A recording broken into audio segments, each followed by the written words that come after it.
You're standing in the kitchen about to microwave leftovers in a plastic container when a headline pops into your head.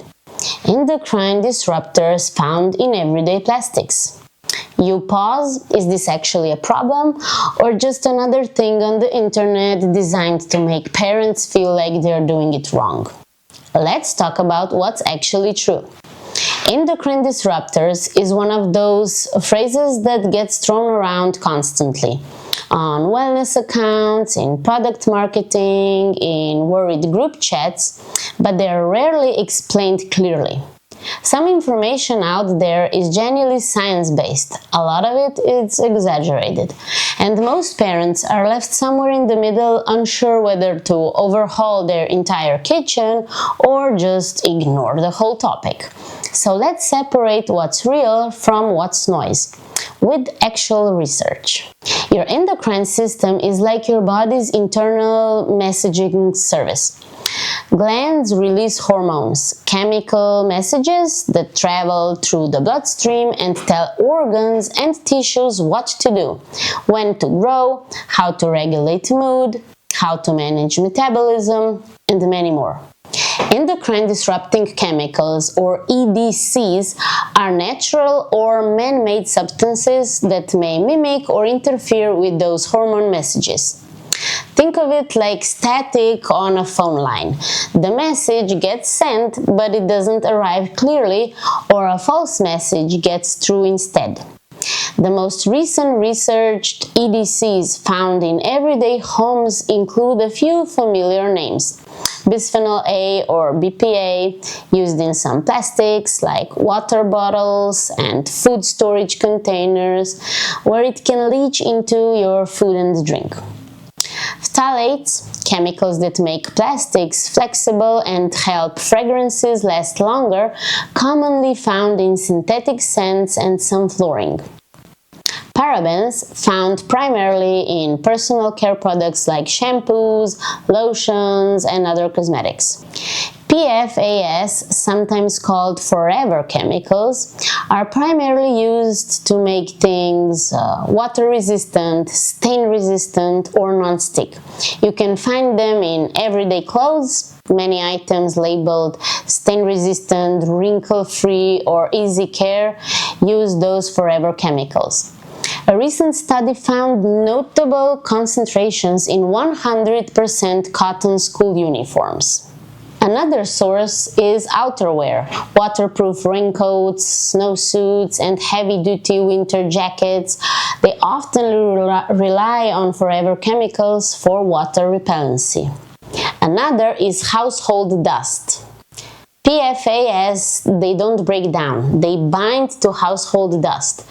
Since young kids spend a lot of times on the floor and frequently put their hands in their mouth, they are accidentally ingesting this dust. Next big one for small kids is waterproof outer covers of some reusable cloth diapers and changing pads. Then fast food takeout wrappers are a source because of grease-proofing agents. Non-stick cookware, scratched or overheated non-stick pots and pans like traditional Teflon can leach big amounts of forever chemicals into family meals. So, why does this matter more for kids specifically? Children's bodies are still developing and they eat, drink, and breathe more relative to their body weight than adults do, which means their relative exposure to environmental chemicals is much higher. Their hormone systems are also actively coordinating growth and development, so even small disruptions at key developmental moments can matter more than they would in a fully grown adult. Now here is where it's important to be honest. This is a real active area of research, not an internet exaggeration, but it's not also fully settled science. Major pediatric and health organizations, including the American Academy of Pediatrics, have called attention to endocrine disrupting chemicals as a genuine concern for children's health. At the same time, researchers noted that people are typically exposed to multiple chemicals at once in just everyday life, which makes it genuinely difficult to isolate exact effect of any single one. So the summary is this. The concern is real enough that major health organizations take it seriously and recommend precautionary approach. That means reducing exposure where it's reasonably easy to do without requiring perfection or panic. And there's one study worth knowing about. Researchers ran an intervention with teenage girls, having them switch to personal care products labeled free of phthalates, parabens, and few other common EDCs for just 3 days. Levels of certain chemicals in their bodies measurably dropped after that short switch, which tells us something encouraging. Small, realistic swaps can make a measurable difference fairly quickly. Okay, so you don't need to replace everything in home overnight. Here's where to focus first based on where the exposure is highest. In the kitchen, swap plastic food containers for glass and avoid microwaving food in plastic, since heat increases the chance of chemicals leaching into food.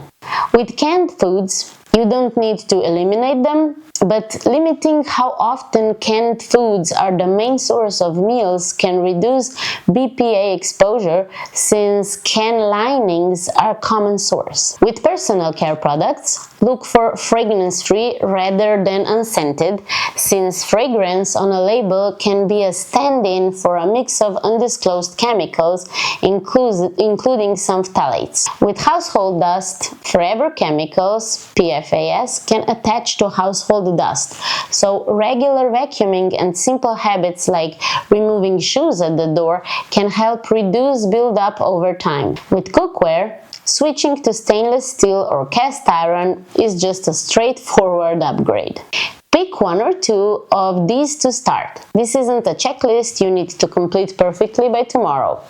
If you'd like a simple breakdown of small home swaps like this, I've included the section on this in my free family health guide linked below.